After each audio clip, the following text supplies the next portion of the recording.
There was this one time I met Theo Vaughn, right? It was at like a meet and greet after one of his shows, and I walk up to him and we like shake hands, and he looks me in my eyes and he's like, "Are you high?" And I'm like, "Yeah," and we both kind of like laughed it off, but he was really cool about it.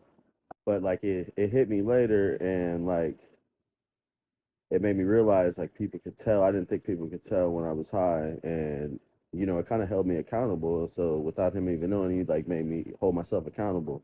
So like fast forward like a bunch of time later after me meeting Theo, like a bunch of time. At this point, I've used for a long time. I've been arrested, a lot of crazy nights, stabbed multiple times. But at this point in time, I'm like ready to quit. So I'm like going through withdrawal. So at this point, I'm in like heavy withdrawal, like the worst. Anybody that knows it's terrible, undescribably terrible.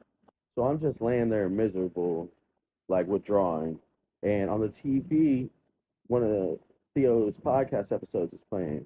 And I just remember thinking like how this kind of a full circle moment because throughout the point where I was addicted, I often thought about when he asked me that question and like maybe how bad did I look in that moment or maybe that was his way of like saying, "Hey, you need to slow down" or something. Because I often thought about it, but it was crazy. Like as I'm quitting, I'm watching this podcast, and to be honest, listening to the podcast did help in a way. Withdrawal sucks regardless, but just like the brief moments I could take my mind off of how bad it sucks and how miserable I am because something on the podcast caught my attention or made me laugh.